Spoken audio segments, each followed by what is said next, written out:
ได้ข่าวว่าอันมีข่าวดีอะไรบ่น้อยว่าสิซื้อดินให้อะไรนะโดยนะแม่เพิ่นอยากได้เท่าใดน่ะเพิ่นอยากได้15,000โอ้สบายดีลูกโอ้เผาน้องบางคนจะบ่ได้ไปใช้เอาปิ้งไก่นี่ขอบคุณขอบใจโดยขอบใจปิ้งไก่เอาไว้กินเด้อโอ้ไข่ก็ยังบ่ได้เบิดเนาะยังแพงนึงแพงหนึ่งประหยัดกินอีหลีหรอมาม่าเนี่ยกะพากันกินแล้วเด้อลวกกินกับข้าวกินคู่มื้อแต่กินยามละท้องอยากกินประหยัดกินแม่อันน่ะทงหนึ่งต่อ3คนใช้น้ำสีหลายสดเนาะโอ้ดีใส่ข้าวเอาของเจ้านี่เมย่าก็ได้เมย่าน้องเมย่าเอาขอบใจโดยเอาคือกันสุขภาพแข็งแรงเด้อโดยเนาะงามเลยบาทนี่เนาะตั้งใจเฮียนเด้ออันนี้ของเมตู้เด้อ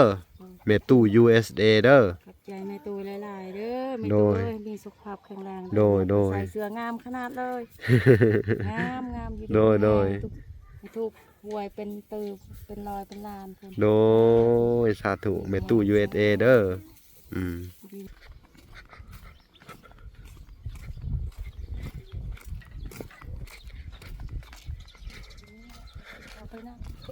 เข้าไปไหนนี่แม่ปลูกผักปลูกยังผัดห้องสีเพิ่นได้เสียมากครับมากเวลาคันพืชกันเขาสิมากเลยเขาว่าบ่แม่เขาสิมากให้ปล่อยอยู่ข้างหน้าก็อยากอยู่นี่เนาะอยากให้มันดังอยากได้อยู่นี้เนาะคันถือใกล้เขาสิมากเลย15,000พี่น้องเอ้ยตามมาเบิ่งนี่แหละตัวนี้15 เมตรทางพุ่นยาว20 เมตร20 เมตรผู้โอ้เนาะเพิ่นอยากได้15,000พี่น้องโอ้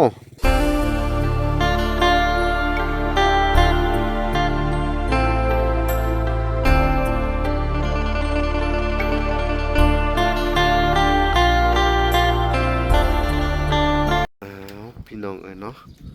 ทางเวลาก็ได้เดินทางมาบ้านแม่ลูกอ่อนพี่น้องเนาะมื้อนี้ก็เป็นวันอาทิตย์พี่น้องพอดีทางเวลาก็ได้เอาเสื้อผ้ามาเปลี่ยนยังให้เพิ่นเรียบร้อยแล้วเนาะก็เลยว่าสิได้มามอบให้ทางครอบครัวเพิ่นหรือว่าทางน้อง2 คนนั่นน่ะเนาะพี่น้องกราบสบายดีเด้อสบายดีเบิดสู่คนพี่น้องเนาะก็ยินดีเข้าสู่ช่อง YouTube บ่าวลาสายบุญคุณธรรมเนาะคือเก่าพี่น้องเส้นเก่าเส้นเคยพี่น้องทักทายสบายดี FC ทางฝั่งไทยและ FC ทางฝั่งลาวและ FC ต่างประเทศนำเด้อพี่น้องเนาะที่เราส้มเมาละอยู่พี่น้องมื้อนี้ว่าล่ะก็สิได้เข้ามามอบอันสุดนักเรียนนั่นแหละพี่น้องให้ทางน้องเมย่าเนาะแล้วก็ท้องน้องอันน่ะกีดเพชรบอกเลยได้แล้วก็ซื้อปิ้งไก่มาพร้อมมาฝากเพิ่นพี่น้องเนาะอันนี้ก็ปิ้งไก่เนี่ยก็เป็นงบประมาณของทางแม่ตู้เพิ่นเอาไว้ให้ทางวลาเนาะเพิ่นว่าถ้าเข้าไปเยี่ยมยามครอบครัวใดก็ให้ซื้อของเนาะแล้วของอยู่ของกินประทับไปตอนเขาในเด้อลูกเพิ่นว่าเนาะทางวลาก็เฮ็ดตามจุดประสงค์ของเพิ่นเนาะพี่น้องก็ต้องขอบคุณเนาะทางแม่ตู้เพิ่นที่บ่ทิมบ่ปะครอบครัวคนทุกข์ยากหลายๆมุงหลายๆบอนพี่น้องเนาะแล้วก็ทางเบาหลานำพี่น้องเนาะทางวลาก็บ่ลืมบุญลืมคุณเพิ่นก็ได้น้ำเพิ่นเนาะว่าจะค่าน้ำมูกน้ำมันค่าอยู่ค่ากินทั้งแม่เพิ่นบ่ได้ช่วยแต่คนทุกข์ยากพี่น้องเพิ่นก็ช่วยทั้งบ่ละน้ำแน่เนาะให้ค่าอยู่ค่ากินค่าน้ำมูกน้ำมันพี่น้องก็ต้องขอบคุณเพิ่นทั้งแม่ตู้ก็ได้ครับเนาะทุกแม่เนาะทั้งว่าจะเป็นทั้งแม่แก้วแล้วก็ทั้งแม่ตู้นงคำบุญเทืองเนาะเช่นกันพี่น้องเอ้ามาฮอดแล้วก็เฮ็ดหยังอยู่อันนี้ฮะล้างถ้วยบ่สบายดีเด้อพากันกินข้าวเช้าแล้วบ่นี่ฮะกินแล้วกินข้าวกินปลาก็ให้มากินโดยเพิ่นไปหาอยู่เซ่ผมบอกหรือว่าแถวนี้ชนร้ายเขาสิเฮ็ดน้องเนาะมันอยู่ในโคกเนาะเฮ็ดน้องปงน้องปลาผู้ที่ว่าเพิ่นมีเดินมีดินหลายเนาะแม่นอยู่พี่น้องอันนี้ดินภายด้านหลังเป็นโศกเป็นเทวนี่ ดินพวกพี่น้องเขานี่ละ โอ้ถ้าแม่นว่าเพิ่นไปอัดก้นโศกนี่น้ำขึ้นมาอยู่พี่เนี่ยโอ้ยเลี้ยงปลานี่ขนาดนั้นนี่เนาะ ขนาดแม่ ไปอัดโศกตัวนั้นได้เนาะ โดย จ้างคนอัดนะครับปล่อยปลาลงนี่กินทั้งปีทั้งชาติเลยเนาะ โดย เนาะพี่น้องเอ้ยเป็นได้ลูกเต้าอยู่ดีมีแฮงบ่สุข ดีๆฮะ บ่สุคน โดย อืมคือว่าได้ข่าวว่าอันมีข่าวดีอะไรบ่น้อยว่าสิซื้อดินให้อะไรนะ โดย นะ แม่ เพิ่นอยากได้เท่าใดน่ะ เป็นลิกได้15,000 โอ้1,500 บาทเลยเนาะ โดย แพงพี่น้องเอ้ย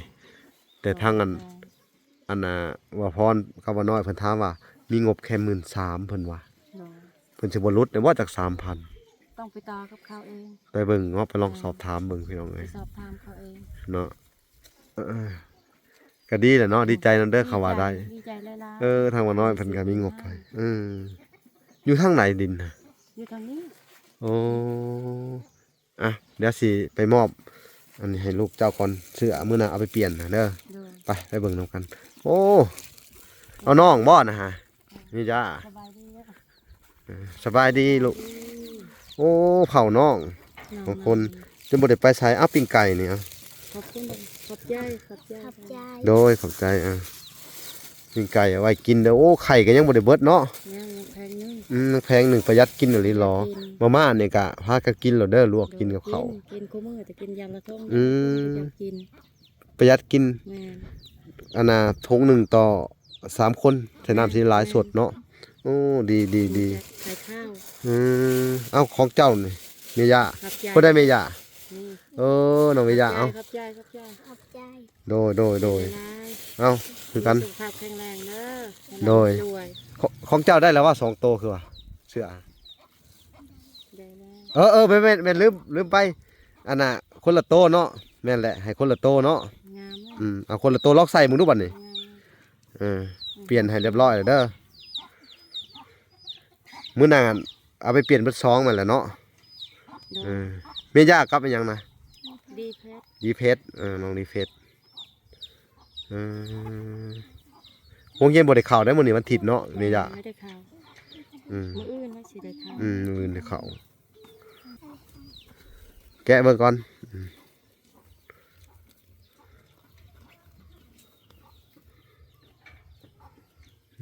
ได้เสีย ปลากระป๋องก็เท่าได้แกะเนาะฮักก็แกะไปชุดหนึ่งเนาะพี่น้อง ประหยัดกิน ประหยัดกินเพิ่นว่า สวยเลยต้องประหยัด ดู มีเงินหาเงินซื้อ แม่นอยู่สาธุแล้วไปได้พอดีบ่บัดนี้ลุกขึ้นด้วย ลุกขึ้นมา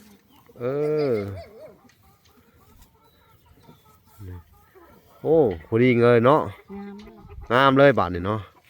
ตั้งใจเฮียนเด้อ เด้อ อันนี้ของแม่ตู้เด้อแม่ตู้ USA เด้อ ขอบใจแม่ตูหลายๆเด้อแม่ โด ตู ย เอ้ยมีสุขภาพแข็งแรง โดย ใส่เสื้องามขนาดเลยงามอยู่ โดย ทุกหวยเป็นตือเป็นรอยเป็นลานเพิ่น โดยสาธุแม่ตู้ USA เด้อดีแม่แม่ตู สาธุ ว่าบ่เป็น คำนี้ก็โอเคแล้วเนาะอันน่ะบ่ได้งอแงบ่มื้อนี้ บ่ไม่ได้ว่า อืม บางครั้ง กินข้าวอิ่มแล้วบ่ฮะน้อย กินไก่ซื้อมาให้ก็เอาไปกิน ตอน เป็นเที่ยงแล้วแหละ ไว้กินตอนเที่ยงเด้อสู่ลูกกิน หลายๆเด้อขอบใจหลาย โดยเงินแม่ตู้เด้อ ๆ แม่ตู้ USA อีก แม่ตู้มีสุขภาพแข็งแรงเด้อแม่ตู้เอ้ยอยู่ดี สาธุเนาะเพิ่นก็ดีใจพี่น้องเอ้ย ใจหลาย เนาะก็นี่แหละมาแสดงความดีใจนำเพิ่นนั่นแหละเรื่องดินเนาะแต่ว่าเขาก็อยากได้หลายโพดเนาะ15,000โอ้ยพี่น้องเอ้ยเสียจังได๋ตะวันนี้ไปเบิ่งป่ะเอาน้องเด้อเจ้าให้แม่เจ้าพาไปเบิ่งดินก่อนแป๊บนึงนี่พี่น้องเอ้ยไปเบิ่งก่อน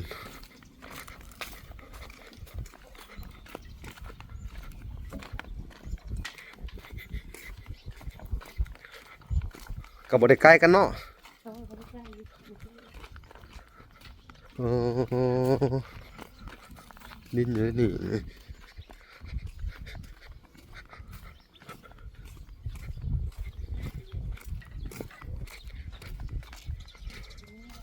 เอาไปนั่ง เข้าไปในนี่ แม่นปลูกผักปลูกหยังได้ อ้าววัดห้องสีเพิ่นได้เสียมากครับ มางออกเวลาคันถือกันเขาสิมางเลย โอ้เขาเว้าบ่ แม่นเขาสิมางให้ เออ ปล่อยไว้อยู่ข้างหน้า ก็อยากอยู่นี่เนาะ อยากให้มันดังนั้น อยากได้อยู่นี่เนาะ อืม คันถือใกล้เขาสิมากเลย แม่ 15,000พี่น้องเอ้ย ต่อไปก็ให้เตือนให้ยังให้ลูกกินขนมขนมเขาโรงเรียน ต่อไปเนาะ แม่ ให้เครื่องเขายังให้ลูกกินขนมโอ้ผมคิดดีเด้นี่ แต่พังว่าน้อยเพิ่นว่าอันงบพอมันก็13,000นึง เขาสิเอิ้นมาเด้อเดี๋ยวอยู่กัน โดยพี่น้องเจ้าของเพิ่นก็ได้อยู่ผู้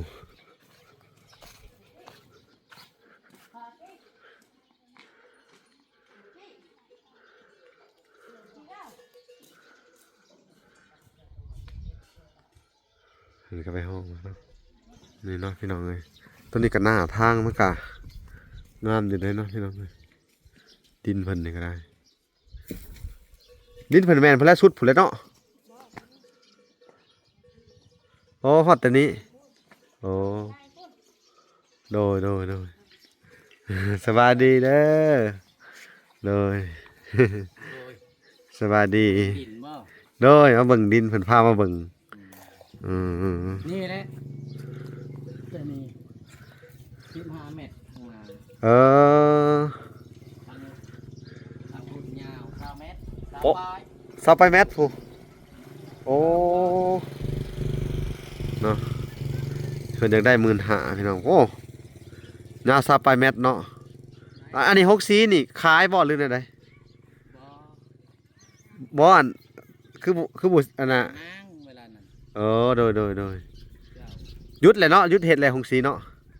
สิไปมาไปเฮ็ดที่พุ่นอีก อ๋อโดย ถ่ายแล้วก็เพิ่นถ่ายแล้วก็สิมาเอา อื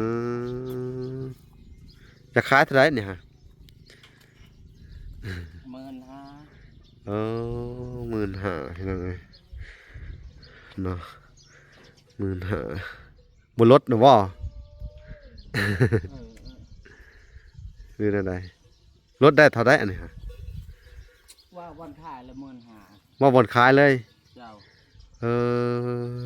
ว่าวนขายเลยพี่น้องมันก็แต่สิว่าจะได้มันก็กว้างแหละเนาะทั้งกว้างทั้งอันน่ะทั้งยาวอีก15 คูณ 20โห ตัวนี้หาพุ่นสาวป้ายพุ่นแล้ว ชาวปลายพุ่นเลยเนาะ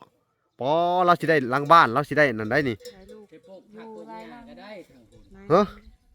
เวลาปลูกผักหญ้าก็ได้ แม่นปลูกผักหญ้านะโอ้พี่น้องก็มันเว้าบ่อนขายเลยแม่นความเพิ่นอยู่ได้นี่ราคานี่เนาะ กันอยู่ในเมืองก็ว่าแล้ว โอ้คำว่าอยู่ในเมืองมันก็เป็น100,000 บาทพุ่นแล้ว โอ้เป็น 100,000 200,000พุ่นแล้วเนาะพี่น้องเอ้ยอันนี้อยู่ในชนบทบ้านเฮานี่ เอาเว้าเพื่อทำชนบท ในถือว่าสูงสุดแหละสำนี่เนาะ เจ้า ก็แม่นน่าเห็นใจอยู่หรอกพี่น้องเอ้ยประมาณหน้าทาง15ยาวไป20ปลายโอ้ยหาใช้ได้พี่น้องเนาะหน้าทางอีกบัดนี้โอ้ยพี่น้องเอ้ยให้แต่สิว่าจังได๋กะเฮาว่าพอเหมาะพอเหมาะอะไรพอมาพอควรอยู่ โดย มันก็หลายเฮาคิดว่าน้อยเดียวซะดอกเนาะ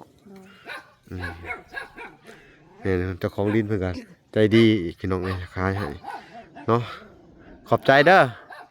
โดย โดยขอบใจเจ้าหลาย เนาะพี่น้องกันบอกกับเราโมเมนต์เนาะโอ้หันพี่น้องเอ้ยโมเมนต์พี่น้อง ไม่อยากสบายก็ได้คุณบอกไม่อยากบ่ทาย บ่สบายเนาะ เจ้าเซ่ สิเอาไปปัวเจ้าของบ่ กลัวเจ้าของคือกั เรา น สิไปกลัวโต ไปเจ็บโชว์พี่น้อง ลายแล้วยืนเท่านั้นก็นี่เงิน เจ็บโชว์พอดีถ้าแม่นว่าเราบ่ได้เจ็บโชว์เราบ่ได้อยากขายเด้อทางว่าเนาะ บ่ทายแล้ว เราไปฆ่า ม ก่อนก็ไปหาซื้อไล่ก่อน คอยก็ชื่อคือกันแม่น นะ ดินซื้อ ชื่อเขามาแตะกี้เนาะ เออ ซื้อไว้ ชื่อตัวนี้ครับ เป็นอีหยังบ่ขออนุญาตถามหน่อยเด้อ เจ็บมานี่ มันก็นั่น นิ้ว เป็นกระเพาะ เทิงเหนียวเทิงกระเพาะเทิงบีเชื่อมเขาว่าจักไม่ชัก เอ ตัว อ แบบใดกับปฏิเบิ่งจ่อยตะกี้ใหญ่ขอยคนใหญ่สูงคนหาเงินครับ เออ ไม่ได้ไปหาเงินนำหมูเลย เออ ชั่วแล้ว เนาะ โซ่แล้วเป็นชู้คนชั่ว อืมก็น่าสงสารเจ้าของดินพี่น้องเอ้ย เราคิด ราคานี่แบบว่า ธรรมดาได้นี่เนาะถูกที่สุดแล้วเนาะ เรายังกินน้ำฮ้อนกูมื้อนี่ กินน้ำร้อนบ่ น้ำยาซื้อยาเพิ่นเนื้อ 6-700,000 บาทแล้วพอ ไปปัวหน่อย โดย เขา แต่ เขา ก่อน64ก็มี เลยก็บ่มีวันขายเลยได้หมดเลยเด้ แต่ขายออกทีละอันเนาะ อยากผัดข้าวก็มีมืดแล้ว มีทางมีหมด จน ขอ บ่ สิ มี รถ เรือ 2 คันรถซูบิโกรถอีหยังก็ดี จนหมดเลยนะ เบิดเลยเนาะ มืดเลยแต่ก่อนเรามีนะ เออ เดี๋ยวนี้ ที่หมดบ้านอันนี้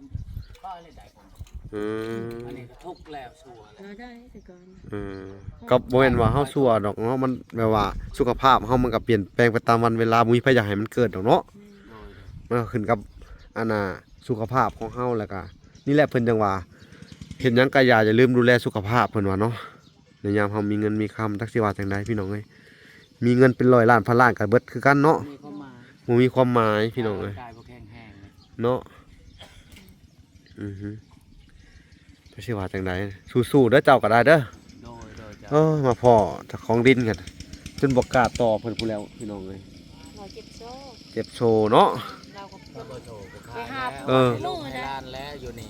แม่น ข้างหน้าในอนาคตหลายขายเครื่องขายของ แม่น ทำมีเงินมีทองแล้ว แม่นแหล้ว บ่ทำมาหากินอยู่นี่ โอ้ย่างน้ำเจ็บโชว์เนาะ ปีบ่ายเลย ปีป้ายเนาะ อันพี่น้องบ่ได้ให้ทางนั้นทางนี้ได้แล้ว บ่ไปนอนห้องหมอบ่ หุงหม้อเป่าหม้อปัว เออ ตัวมันน่ะนะ จนแพ้วคอยก็ได้ แม่ เรา น ก็สิเอาเงินนี่ไปปัวต่อ จะไปปัวต่ออีกแล้วเนาะ เอาเงินอันนี้ไปปัวได้นี่เว่าชื่อได้นี่ได้ เพราะเรื่องจริงเนาะ เรื่องจริงเลยว่ามันว่า ทางลาวเนี่ยครับพี่น้อง ก่อ เอ้ น ย เราก็ขาย แม่น มันเหมือนแนวขายแล้วนั่นนี่คอย ฮกซีนี่ก็ถอดออกไปแหลกขายเลยเนาะ หมด รถปั่นเข่าก็ขาย เออ เต้นก็ขาย ครอบได้แต่ก่อน รถช่องคันรถใหญ่ก็ขายหมด ลุยโก้เนาะ พี่โก้รีเวโรเขาบอกมีหมด เออ ยังมาหายังมาเซาอยู่ดี เออเอาสิเฮ็ดได้แล้วบาดนี่สู้ๆเด้อ เจ้าโดย เฮาก็อันนี้ก็ตั้งอยากซอยเพิ่นให้ทักเจตจังไดเอ้าก็มีแต่ว่าอันสู้ไปเด้อให้กำลังใจสู้ๆโอ้ยเนาะคนเฮาเนาะมัน คนเฮาตอนยังเฮายังได้ไปเป็นหันคิดว่าบ่ได้เป็นไปช้าง แล้วตอนเฮาโซ่เฮายังเลยเนาะ โชว์แล้วหมดแนวสิเฮ็ด ม บ่มีความหวังอีหยัง แม่นสู้ๆไป พออยากดีให้มันได้เงินได้ทองให้ลูกใหญ่คือหมู่นะ อืม ลูกยังน้อย เจ้าก็ยังอายุบ่ได้หลายได้เหมือนคนน่ะเนาะ บ่ อายุ ชาบาย30 30เนาะ 30 เออแต่ว่า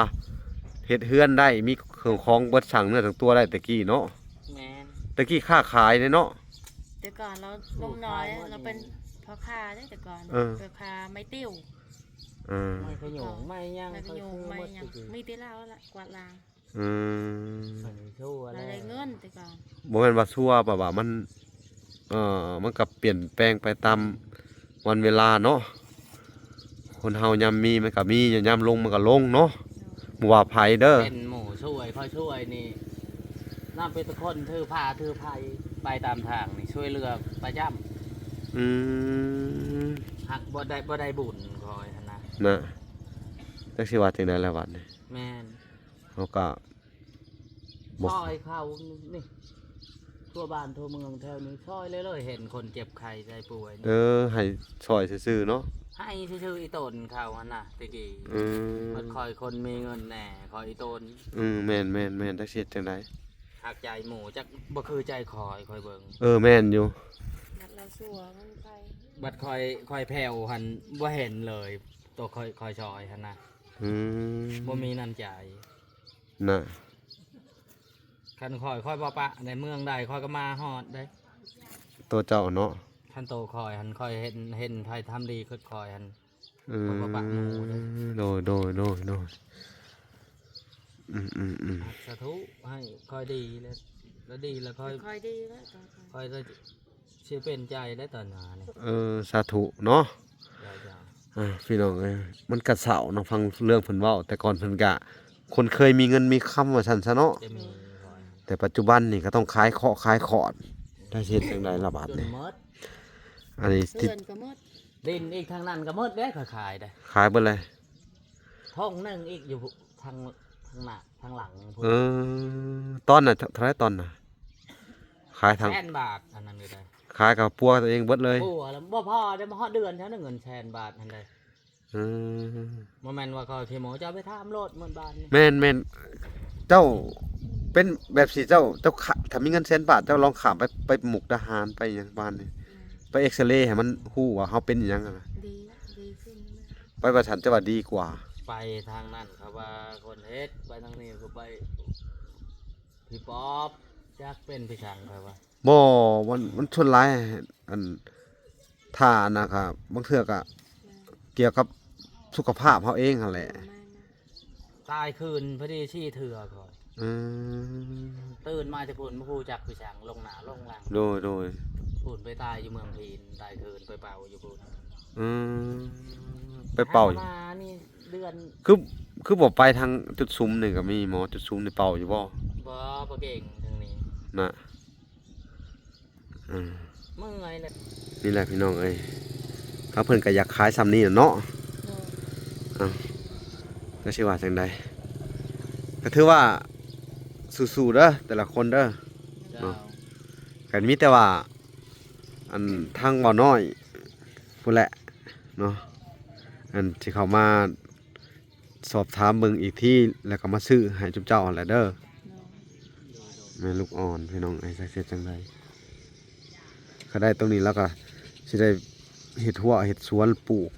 กว้างแน่นอน โด โก้ ย งทางนั้น โอ้มีกบกพร้าวอีกเนาะขายเบิดเลยเนาะ คอยแล้วมืดปลูกแต่ว่ากินน้ำกันนั่นแหละ กินนํกันเนาะไปย่างก็เบิ่งข้างในอีกคือว่ากว้างนั่นนี่เนาะเออ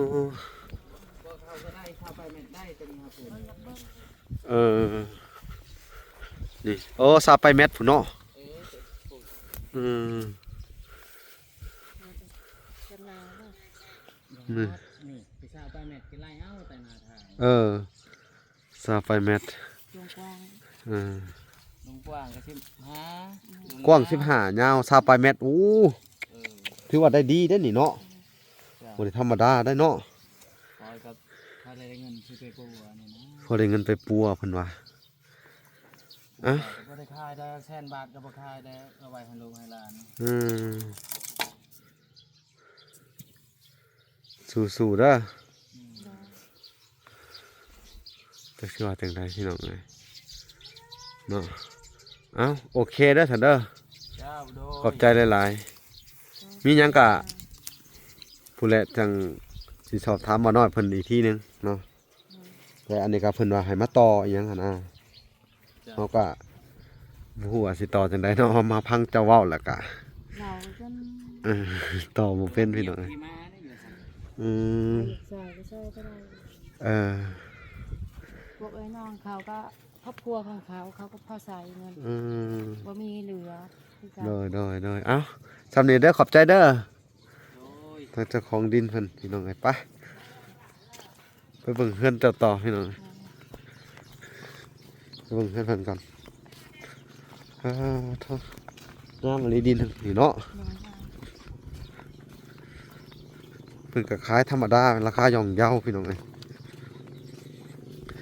ซื้อดินก็ซื้อในช่วงที่อันนี้เพิ่นต้องการขายแล้วจังได้เนาะ โดย เพิ่นบ่ต้องการขายนี่โอ้ยเท่าไรเพิ่นก็บ่ขายเนาะ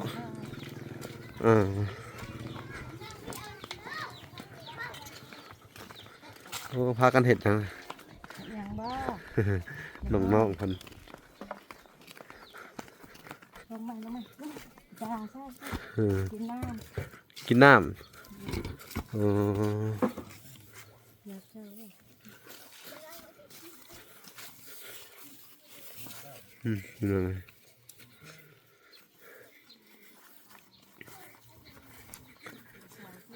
บนอยู่บนนอนเพิ่นพี่น้อง แดด แดดเนาะ แดด นี่ แดด เอาอดเอาก่อนเด้ออดเอาก่อนสู้ๆตรงซ้ำบ่น้อยเพิ่นมีดินมีดอนให้เนาะถ้าเพิ่นซื้อให้แล้วก็ดีใจพี่น้องเอ้ยว่าสิได้ย้ายไปอยู่หั่นเนาะ โอ้ย ย้ายไปอยู่หั่นนะโค้งอันน่ะฮะก็ซื้อแต่เพิ่นเลยติแหละ64เฮ็ดเป็นเฮือนแล้วก็เลยนั่นแหละ เรามาขาย นะ เราสิซื้อหงสีต่อเดี๋ยวนะเขาสิซ่อม ยันว่าโค้งนั่นแหละแล้วสิขายเลยแล้วก็เฮ็ดเป็นเฮือนแล้วก็มีแต่ซื้อพามาใส่ซื้อก็แล้ว อืม เขาว่าเราอันน่ะบ่อันน่ะก็เฮ็ดเป็นเฮือนอยู่เจ้าเลย ตัวนะ อัน64ล่ะ หงสีเราแล้วบ่ขาย ทั้งหมดนะ นาน ว่าแต่เฮาเนาะ นาน ถ้าว่าอันนั้นเขาว่าเราอันนั้นก็เลยก็ขายแล้วก็ซื้อแต่แป้นมาแอมแล้วก็จบ แต่แม่นแต่เราบ่ขาย อืม เขาไปต่อแล้วเราเอา ฮะ เราเสียไว้เอง เออเอาสนะก็มีหยังกัจังหวะกันใหม่สู่ไปเด้อเพราะว่างบทั้งบลากะยังบ่มีอยู่เด้อ เนาะ สู่ไปพี่น้องเอ้ยน่าสงสารแต่ลูกน้อยๆเพิ่นนี่แหละจักเฮ็ดจังไดเนาะ เนาะ เอาก็มีแต่อดเอาก่อนเนาะ เนาะ สงสารอันมีเนาะ เนาะ แต่ที่แน่ๆก็จักสิว่าจังไดทางบลาก็ยังบ่มีงบประมาณให้เพิ่นนี่ ลูก เนาะ นอนอยู่ ลูกน้อย นอนนะอดเอาสู้ เนาะ ๆโอเคพี่น้องเอ้ยคลิปนี้ก็สิได้ขอตัวลำลาไปก่อนพี่น้องเอ้ยเนาะ เนาะ ฝากไปติดตามคลิปตอนต่อไปพี่น้องเอ้ยทางเวลาก็จะได้ เนาะ กลับก่อนเด้อ สวัสดี สวัสดีเด้อและสวัสดีพี่น้องเอ้ยพอกันใหม่บ๊ายบาย